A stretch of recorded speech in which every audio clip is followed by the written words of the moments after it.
हमने जो last class में पढ़ा था वो पढ़ा था करंट। अल्टरनेटिंग करंट होती है I naught sine omega t, ऐसी वोल्टेज होती है v naught sine omega t. अगर हम इसमें फाई लगा देते हैं तो that phi become phase difference between voltage and current, right. The RMS value होती है I naught by root two, और जितना भी एनर्जी पर्पस के लिए है वो आरएमएस यूज़ करते हैं, और मीन वैल्यू होती है 2 I naught by pi for half cycle. और ये मीन वैल्यू का यूज़ होते मैंने कभी देखा नहीं है, तो मोर ओवर ये आरएमएस का ही यूज़ होता है, ठीक है। Then I told you about the capacitor, कि कैपेसिटर में डीसी और एसी में कैसे कैसे होता है, right. What I told you, capacitor pose finite opposition for AC called as capacitive reactance, उसको हम बोलते हैं कैपेसिटिव रिएक्टेंस। हाँ बोल। रुक गई? सबकी रुकी हुई है या इसकी रुकी हुई है आयुष की? सर वो चल रही है, बीच में एक सेकंड को हैंग हो जाती है, फिर ठीक हो जाती है। चल ठीक है, एक काम करते हैं, नेक्स्ट क्लास से ना जूम पे करते हैं, राइट। Okay sir. हाँ, मैं जूम का लिंक भेज दूंगा, नेक्स्ट क्लास से जूम पे करेंगे। जूम पे प्रॉब्लम फिर भी कम आती है, बस ये है कि उसमें 40 मिनट के बाद बंद हो जाता है, तो दोबारा ज्वाइन कर लेंगे और क्या होगा, राइट। इतना हमने पढ़ा था। कैपेसिटिव रिएक्टेंस होता है, आप उसका एजुकेशन टैग ले सकते हो ना, वो तो फ्री का आता है। अरे उसके लिए वो क्रेडिट कार्ड मांगता है, मेरे पास क्रेडिट कार्ड नहीं है, ठीक है। पर वो तो फ्री का होता है। नहीं भाई, फ्री कुछ नहीं होता हिंदुस्तान में। सर नहीं सर, नहीं। मैंने खुद कर रखा है इसे। ठीक है, फिर किस दिन आके मेरे को समझाना कैसे होता है, ओके। सर वो तो मैं ठीक है, चलो ऑनलाइन पढ़ा देना। कोई मतलब एक्टिवेट हो गया मेरे। अभी ये पढ़ते हैं, फिर तुम्हें को रात को समझाना ऑनलाइन, ओके। हाँ, कैपेसिटिव रिएक्टेंस हो गया 1 by omega c, that is the opposition posed by capacitor, और इसकी यूनिट होती है ओम। बिल्कुल रेजिस्टेंस की तरह होता है, राइट। कुछ लोगों ने इंडक्टर नहीं पढ़ा, तो उनके लिए मैं बता दे रहा हूं in the brief what is inductor, right. एक लॉन्ग कॉइल,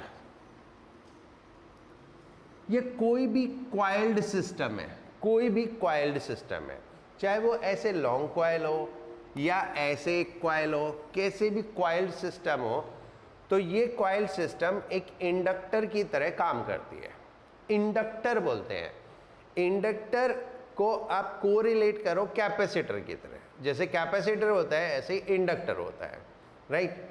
ये भी एक कंपोनेंट है, जैसे रेजिस्टेंस एक कंपोनेंट हो गया, कैपेसिटर एक कंपोनेंट हो गया, ऐसे ही एक इंडक्टर कंपोनेंट होता है। इस इंडक्टर में जब हम करंट फ्लो कराते हैं तो मैग्नेटिक फील्ड होती है, ये मैग्नेटिक फील्ड होती है, और इस मैग्नेटिक फील्ड की वजह से ये करंट को अपोज करता है। मैग्नेटिक फील्ड की वजह से ये करंट को अपोज करता है, राइट। ये मैग्नेटिक फील्ड जैसे चेंज होता है तो ये करंट को अपोज करता है। तो जिस तरह से रेजिस्टेंस अपोज करता है, कैपेसिटर अपोज करता है, इसी तरह से इंडक्टर भी अपोज करता है।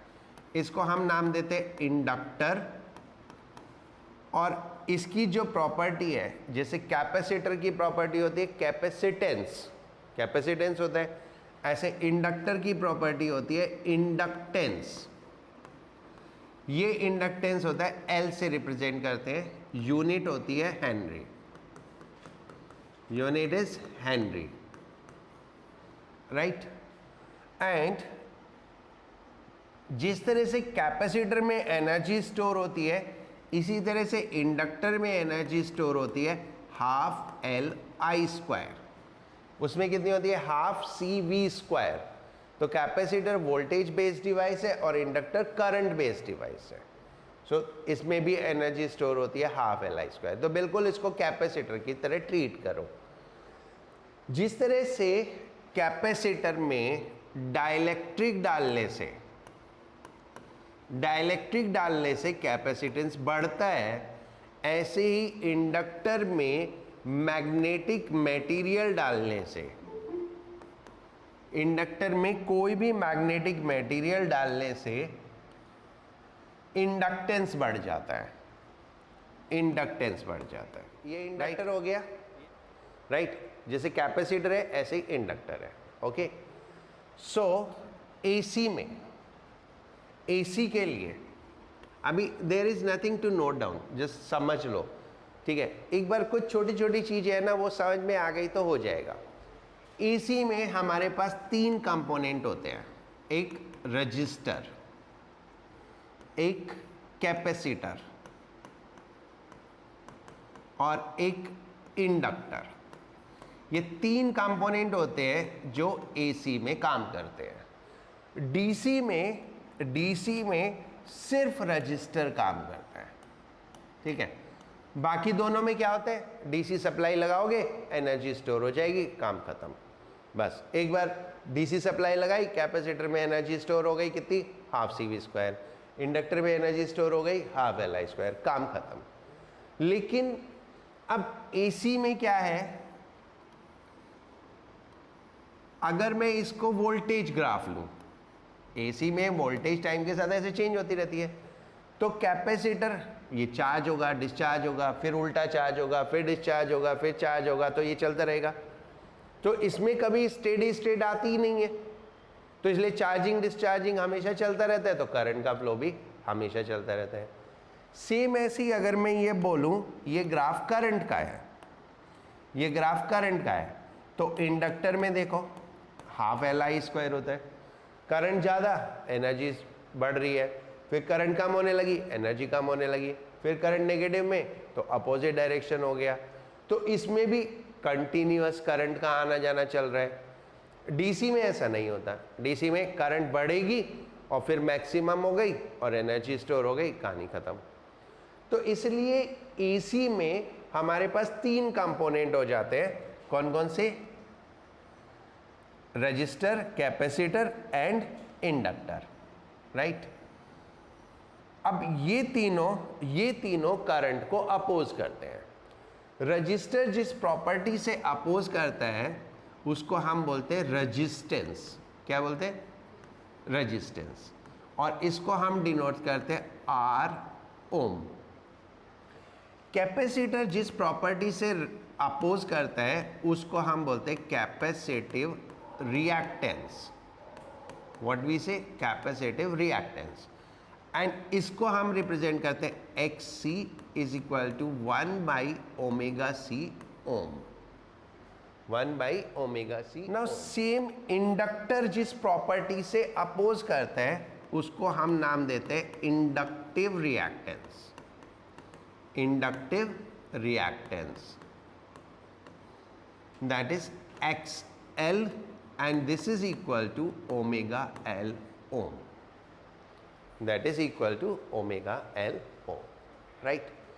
so ये तीनों कंपोनेंट करंट को अपोज करते हैं और बिल्कुल ये रिएक्टेंस कुछ नहीं है, बिल्कुल रेजिस्टेंस है। ऐसी इंडक्टिव रिएक्टेंस कुछ नहीं है, दैट इज सिंपल रेजिस्टेंस की तरह इसको डील करना है, यूनिट भी ओम ही है, राइट। अब इनका टोटल मिला के, यानी जब तीनों मिल जाते हैं, जब तीनों मिल जाते हैं तो उसको हम बोलते हैं impedance, that is called what, impedance, z. Impedance is to impede, impede word समझते हो ना, स्लो डाउन करना। सो ये तीनों मिलके करंट को स्लो करते हैं एंड दैट्स व्हाई तीनों के कॉम्बिनेशन को हम बोलते हैं इम्पीडेंस, राइट। इतना समझ में आया, राइट। इनके डेरिवेशंस है, इसका भी और इसका भी, वो मैं बाद में करूंगा जो भी डेरिवेशंस है, ठीक है। एक एक करके इनकी जनरल प्रॉपर्टीज को लेते हैं। किसके लिए, एसी के लिए। एसी के लिए एक एक करके इनकी जनरल प्रॉपर्टीज को लेते हैं, जैसे resistance.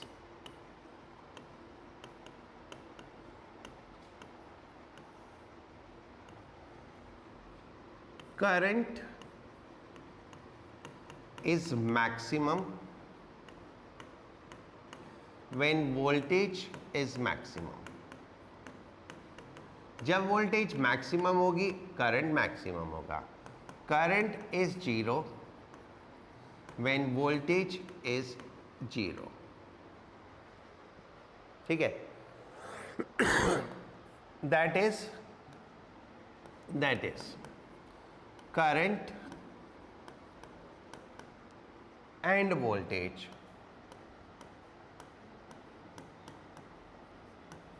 Are in same phase. In same phase यानी करंट और वोल्टेज जो है वो सेम फेज में है. Okay. That is if I is equal to I naught sin omega t, then V is equal to V naught sin omega t. यानी दोनों की इक्वेशन सेम होगी. ठीक है. ये आपको याद रखनी है चीजें. राइट. हाँ, ये जितना भी मैं लिख रहा हूँ इन सब के डेरिवेशन है. ठीक है. तो वो सब मैं बाद में करूँगा, एक बार हमको समझ में आ जाए कैसे कैसे क्या हो रहा है. नाउ द सेकेंड,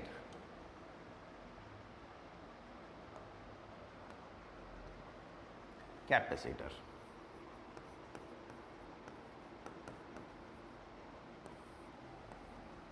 current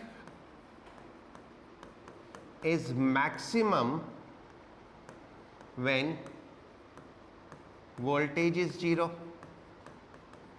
याद करो, जब कैपेसिटर अनचार्ज है तो उसमें मैक्सिमम करंट होता है. And current is 0 when voltage is maximum. जब वो फुल्ली चार्ज हो जाता है तो करंट 0 हो जाता है. ठीक है. So there is phase difference. So there is phase difference of pi by 2 and current leads voltage and current leads voltage. कैसे? जैसे हम स्विच ऑन करते हैं तो वोल्टेज 0 है, करंट मैक्सिमम है, तो कौन आगे है? करंट. करंट आगे हो जाती है. Right.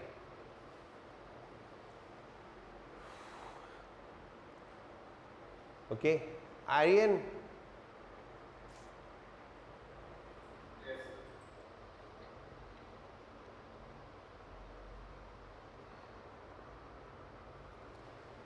so what we can see, that is if V is equal to V naught sin omega t, then current आगे है. कितना आगे है? Pi by 2. So then I is equal to I naught sin omega t plus pi by 2. ठीक है. Voltage का phase कितना है? Omega 2 t. This is called the phase. इसको हम फेज बोलते हैं. ये फेज है.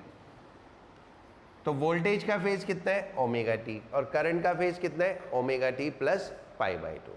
सो करंट आगे रहती है. ठीक है. राइट. हो गया ये बच्चों?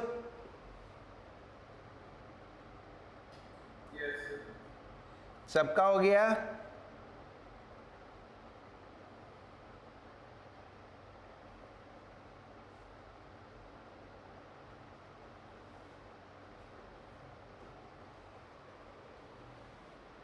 Now the next is inductor.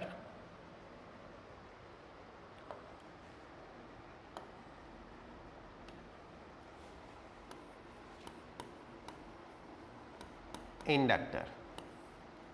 That is, voltage is maximum when current is 0। मैं उस सीक्वेंस में लिख रहा हूं जैसे ही हम स्विच ऑन करते हैं, ठीक है। अभी हमने इंडक्टर में स्विच ऑन किया तो करंट 0 है, लेकिन उस टाइम में जो ईएमएफ इंड्यूस होता है इंडक्टर में वो मैक्सिमम होता है, राइट। तो voltage is maximum when current is 0 end voltage is 0 when current is maximum. जब स्टेडी स्टेट आ जाती है, यानी जब करंट मैक्सिमम हो जाता है, तो इंडक्टर का रोल खत्म हो जाता है सर्किट में से। इंडक्टर का सर्किट में कोई रोल नहीं रहता। तो दैट इज फेज डिफरेंस कितना, π/2, phase difference of π/2 and current lags behind, यानी इस केस में करंट पीछे होता है, वोल्टेज आगे और करंट पीछे। तो अगर मैं इसके लिए इक्वेशन लिखूंगा तो क्या आएगी, if V is equal to V0 sin omega t, then I is equal to I0 sin omega t minus π/2, ठीक है। इसमें प्लस था क्योंकि वो आगे थी, और इसमें माइनस हो गया क्योंकि वो पीछे है।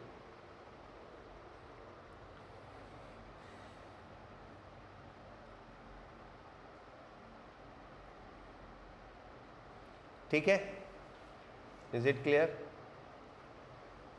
यहां तक कुछ पूछना है? नहीं। अब देखो, ये जो आगे पीछे का सीन है ना, इसको हम कैसे डिस्क्राइब करते हैं? ये जो आगे पीछे का सीन है, इसको हम डिस्क्राइब करते हैं in form of vectors. Vectors के फॉर्म में डिस्क्राइब करते हैं, और एक सिंपल तरीका है एक डायग्राम ड्रॉ करने का। इसको हम बोलते हैं phasor diagram. Phasor diagram. A phasor is like vector rotating anti-clockwise, is like vector rotating anti-clockwise with speed omega, जो ओमेगा स्पीड से एंटी क्लॉकवाइज रोटेट करता है। So this is my system, correct? ये हो गया voltage phasor, and this is omega T. क्योंकि omega speed से rotate कर रहा है तो इतना रोटेट कर गया ओमेगा टी, ठीक है। And let's say at the same time this is current phasor, और ये एंगल है फाई। सो इसको देख के हम क्विकली आइडिया लगा सकते हैं, I is ahead of V, I is ahead of V by phi. जो करंट है वो वोल्टेज से फाई आगे है, ठीक है। तो ये फेजर डायग्राम बहुत सिंपल सा मेथड है to represent the relation between voltage and current, okay? ठीक है। AC और DC में बस यही कॉम्प्लिकेशन है। DC में वोल्टेज करंट साथ साथ चलते हैं, AC में वोल्टेज करंट आगे पीछे चलते हैं, ठीक है। वोल्टेज और करंट साथ साथ नहीं चलते। तो ये ना दिमाग में फिट नहीं होता कि वोल्टेज 0 है तो करंट मैक्सिमम है, वो फिट होता ही नहीं है दिमाग में, वो प्रॉब्लम करता रहता है हमेशा। तो इसको फिट कर लो कैसे भी करके कि ऐसा भी होता है, और उसके लिए सबसे अच्छा तरीका है कैपेसिटर को याद करो। जब कैपेसिटर पूरा चार्ज हो जाता है, हाई वोल्टेज हो गई, तो करंट 0 हो जाता है, राइट? ठीक है। So this is called the phasor diagram, इसको हम फेजर डायग्राम बोलते हैं, ठीक है। मैं 2-3 फेजर डायग्राम बनाता हूँ, तुम क्विकली बताना मेरे को कब वोल्टेज और करंट में फेज कितना है, कौन आगे है कौन पीछे है, बस ये थोड़ा सा आइडिया देना, राइट?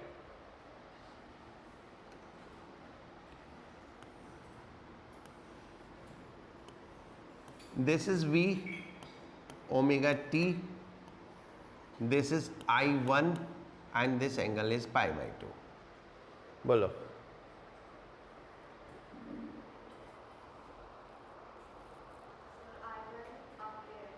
कितना? pi by 2. I1 is ahead of V by pi by 2. ठीक है,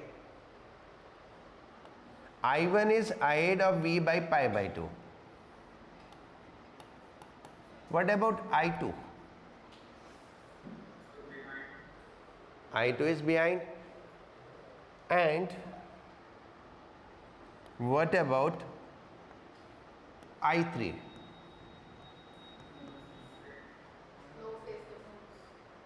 दोनों सेम फेज में है। अब इसमें से इंडक्टर कौन सा है, कैपेसिटर कौन सा है और रेजिस्टेंस कौन सा है? I3 रेजिस्टेंस, वो तो क्विकली याद हो गया है ना। हाँ, I3 तो रेजिस्टेंस के लिए हो गया है ना। I2 inductor, I1 capacitor, right. ठीक है, अभी रुको, कुछ बहुत नोट मत करना, बस थोड़ा सा इसको समझ लो। ये एक सर्किट है, रेजिस्टेंस, इंडक्टेंस एंड कैपेसिटेंस, इसको हम बोलते हैं सीरीज सर्किट। और ये हमने एक एसी सोर्स यूज किया।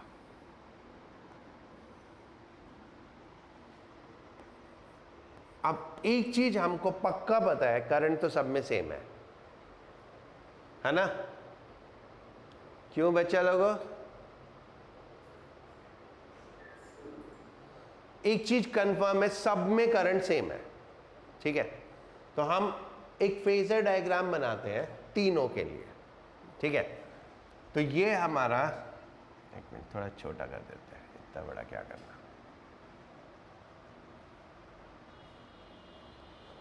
तो ये एक फेजर डायग्राम है, तीनों में करंट सेम है। तो ये मेरा करंट फेजर हो गया, that is omega T, this is current. अब रेजिस्टेंस के अक्रॉस कुछ वोल्टेज होगी, पढ़ा है ना, वी आर। इंडक्टर के अक्रॉस कुछ वोल्टेज होगी, वी एल। और कैपेसिटर के अक्रॉस कुछ वोल्टेज होगी, we C.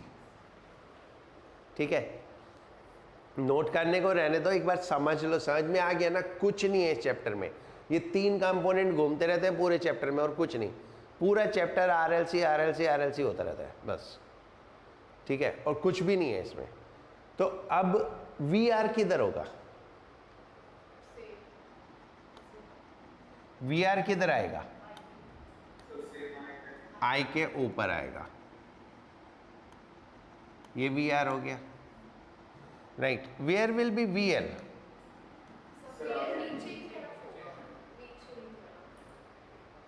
We l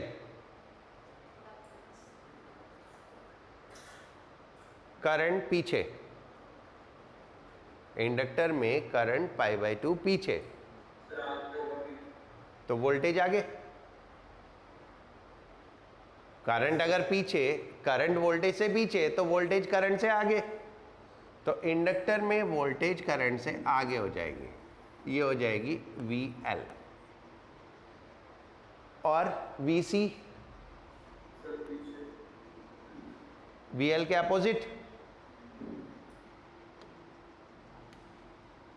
v L के अपोजिट, ये हो जाएगी वी सी।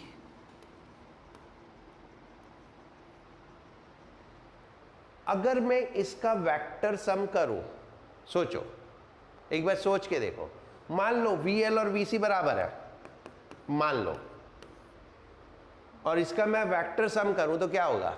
वी एल और वी सी कैंसिल हो जाएंगे, वी एल और वी सी कैंसिल हो जाएंगे, बचेगा क्या? V are.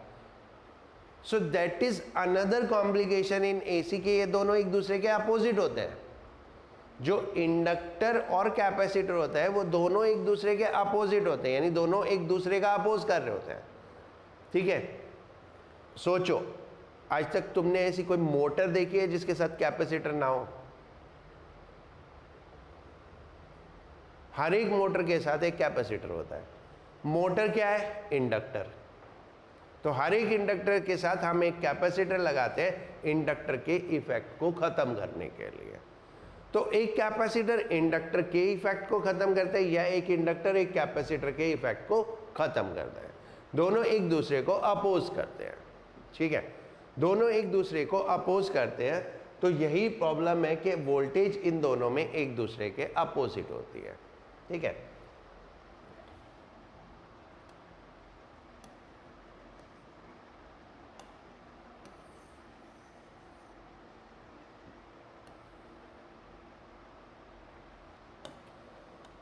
नाउ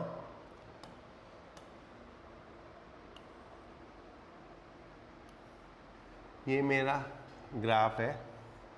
ठीक है, अब मुझे नेट वोल्टेज निकालनी हो and I assume that VL is greater than VC. If I need to find out the net voltage कितना होगा? VL VC के बराबर हो गया। 3 वैक्टर है, कौन कौन से? VL VC and VR। 3 vector है, उन 3 वैक्टर को जोड़ना है। तो VL ज़्यादा है VC कम है, तो दोनों का मिला के VL माइनस VC हो जाएगा। अब हमारे पास 2 बच गए, एक VR और एक VL माइनस VC। और सिंपल पैरेललोग्राम लॉ लगाए तो ये V हो गया, और अकॉर्डिंगली पाइथागोरस थ्योरम लगाए तो V is equal to under root VR square plus VL minus VC square. ठीक है, तो that is the basic complication. अगर ये डीसी सर्किट होता, और उसमें 3 रेजिस्टेंस होते, ये 20 वोल्ट होता, ये 30 वोल्ट होता और ये 40 वोल्ट, ये 40 वोल्ट होता, तो नेट कितना हो जाता? 90। सीधे सीधे जोड़ देते, 20 प्लस 30 प्लस 40, 90 हो जाता अगर ये डीसी सर्किट होता। लेकिन क्योंकि ये एसी सर्किट है तो ये दोनों एक दूसरे के अपोजिट, तो इन दोनों का सम कितना हुआ? इन दोनों का सम कितना हुआ? 10, और ये कितना है? 20, और फिर ये 20 और 10 एक दूसरे के परपेंडिकुलर, 20 और 10 एक दूसरे के परपेंडिकुलर, तो पाइथागोरस थ्योरम लगा के कैलकुलेट करेंगे। ठीक है, राइट? ओके, इसको थोड़ा सा नोट करते हैं। ओके, मैं कराता हूँ नोट।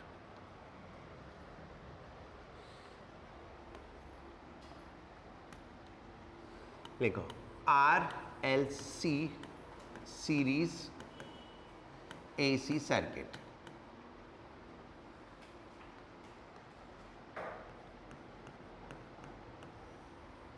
यहाँ पे एक छोटा सा सर्किट बना लो।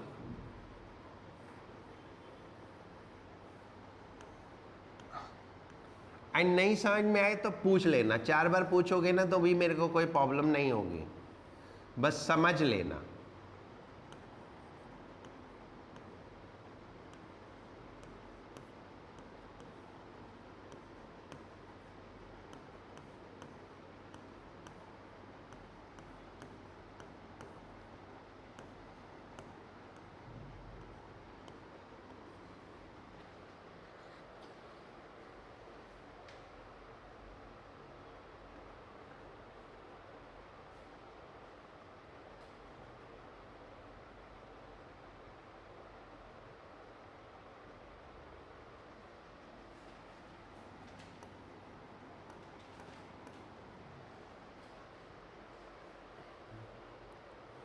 जो हमारा सोर्स वोल्टेज है वो V है और उसकी फ्रीक्वेंसी F है। ठीक है, राइट? और अब जिस पॉइंट पे जो भी समझ में नहीं आए ना, इमीडिएटली पूछ लेना। एक एक करके मैं जो भी मैंने अब तक बताया वो सब लिख रहा हूं। ठीक है, रिपीटेशन है, मल्टीपल टाइम्स बस चलेगा। First, opposition by R। is equal to R ohm. Opposition by L is equal to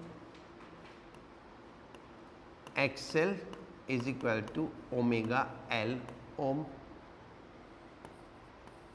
Opposition by C is XC is equal to 1 by omega C ohm, right?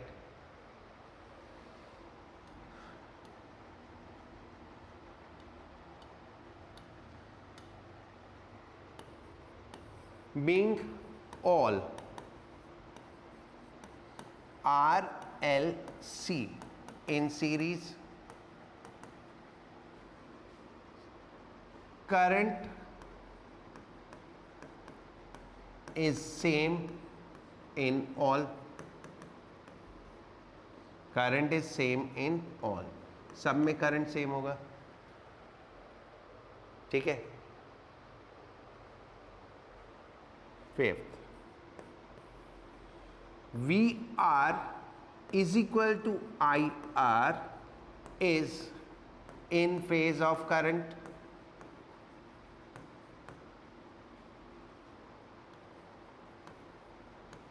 Voltage is equal to current into resistance, voltage equals current into resistance, वही same formula. तो current into resistance, और ये क्या है, same phase में, जो किसका phase है, करंट का फेज है। 6, V L is equal to I X L, current into resistance, ठीक है। तो V L is equal to I X L is ahead of current by pi by 2,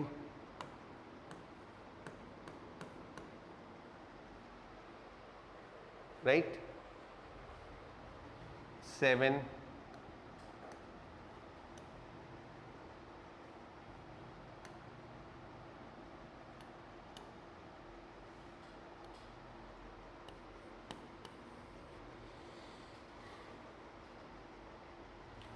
VC is equal to IXC is behind current by pi by 2, right? 8, VC is behind VL by pi. VL current से पाई by 2 आगे, VC current से पाई by 2 पीछे, तो दोनों एक दूसरे से pi, ठीक है। That is VL and VC are opposite to each other, are opposite to each other,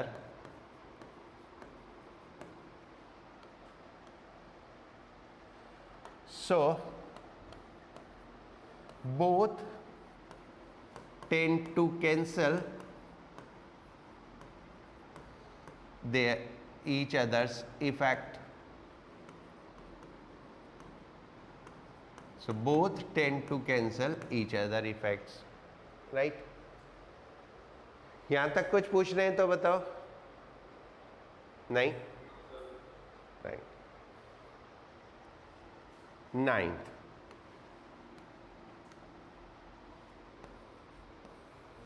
net resistive voltage, इसको हम रेजिस्टिव बोलते हैं, जो रेजिस्टेंस वाली है। Net resistive voltage is V R and मैंने अब तक जो बताया मैं वो लिख रहा हूं सब कुछ।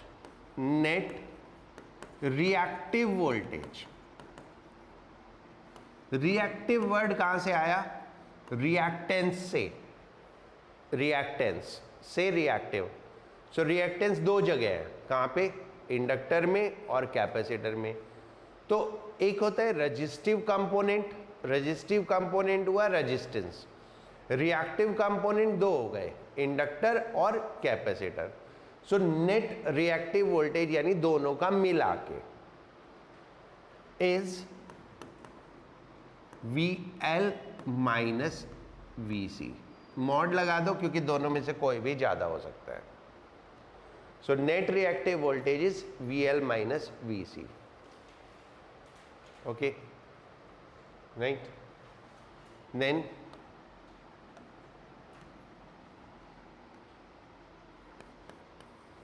resistive voltage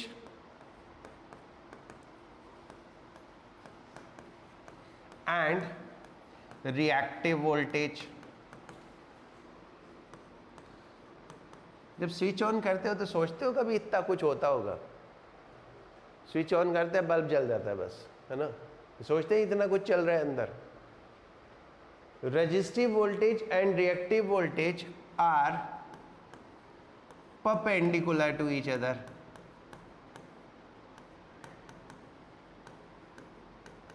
दोनों एक दूसरे के परपेंडिकुलर हो गई, right?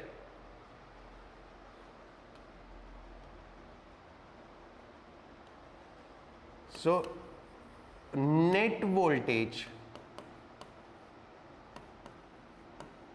which is also the voltage of source, voltage I कहां से? सोर्स से।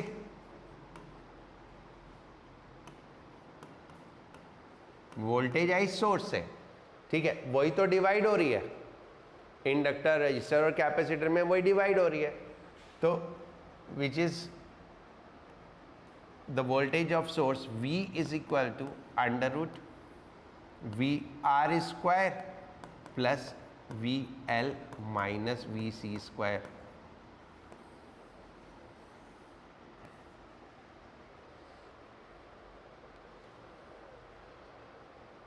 हो गया? ये इतना समझ में आ गया? यहां तक कुछ पूछना है? नहीं। आगे थोड़ा सा मैथमेटिक्स है, वो भी समझ में आ जाएगा। यहां से देखो,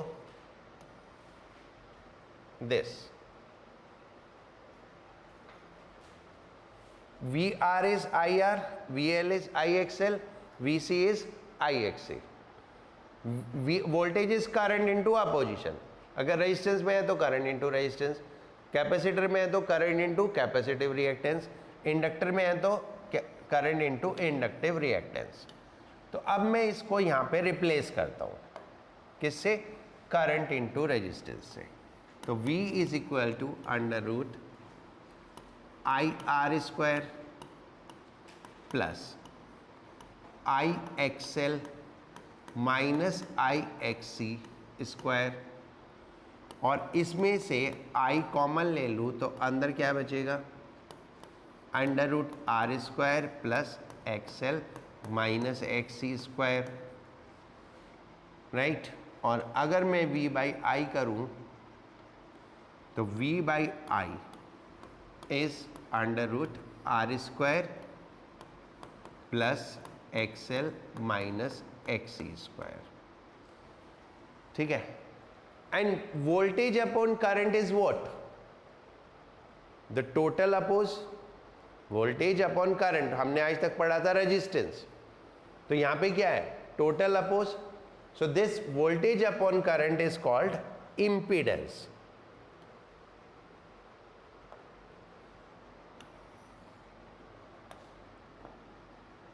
Here V by I is called impedance. Impedance मतलब टोटल मिला के, और इसको हम Z से डिनोट करते हैं। So Z is equal to under root R square plus XL minus XC square. This is what is total impedance, यानी total opposition. And it is not like DC, resistance में सारे add कर दो, parallel में उल्टा करके जोड़ दो, नहीं, यहाँ पे डिफरेंट तरीके से होता है। क्यों? क्योंकि वोल्टेज का जो फेज है वो अलग अलग हो जाता है, राइट? ये समझ में आ गया? कुछ पूछना है यहां तक? नहीं, तो क्विकली मेरे को एक काम कर दो।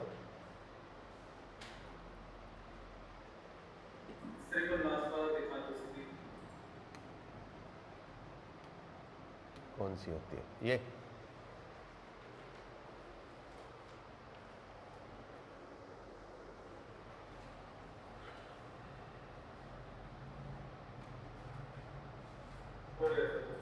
हो गया।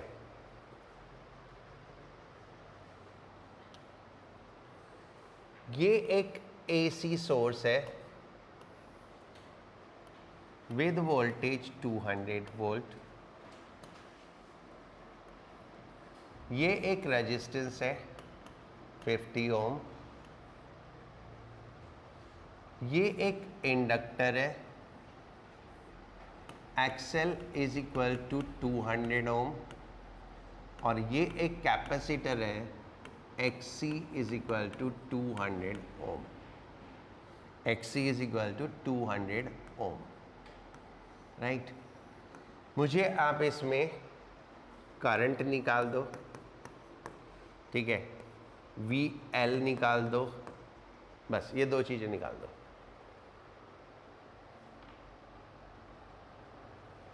करंट एंड VL इतना निकाल दिया तो बाकी तो निकल ही जाएगा।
हो गया? 4 ampere, 4 ampere and 800 volt, right? 4 ampere 800 volt. देखो टोटल अपोजिशन निकालो, that is impedance. Impedance is under root R square plus XL minus XC square. ये हो गया 50 square plus 200 minus 200, so that is 50, right? और वैसे भी देखो ये दोनों बराबर है, दोनों एक दूसरे को अपोज करते हैं, तो दोनों एक दूसरे के इफेक्ट को ख़त्म कर देंगे। तो बच गया क्या? रेजिस्टेंस। वोल्टेज कितनी? 200, रेजिस्टेंस कितना? 50, तो करंट कितनी? 4। तो I is equal to V by Z. तो I is equal to 200 by 50, that is 4 ampere.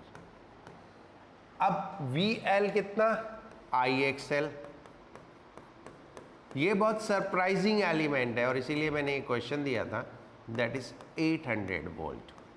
यानी ये सिर्फ 200 थी और यहाँ पे 800 हो गई। This is called voltage magnification and this happens in AC। AC में होना ये बहुत कॉमन फिनोमेना है, इसको बोलते हैं वोल्टेज मैग्निफिकेशन। यानी जो वोल्टेज है वो across an individual component can become more than applied. And ये किस लिए है? क्योंकि ये दोनों एक दूसरे को अपोज करते हैं। अगर नहीं करते होते तो ऐसा नहीं हो सकता था। अगर सिस्टम में सिर्फ दो ही हो, R या XL, R या XC, तो वोल्टेज मैग्नीफाई नहीं होगी। वोल्टेज मैग्नीफाई सिर्फ तभी होगी जब दोनों L और C होंगे। ठीक है, देखो अगर सिर्फ R और L है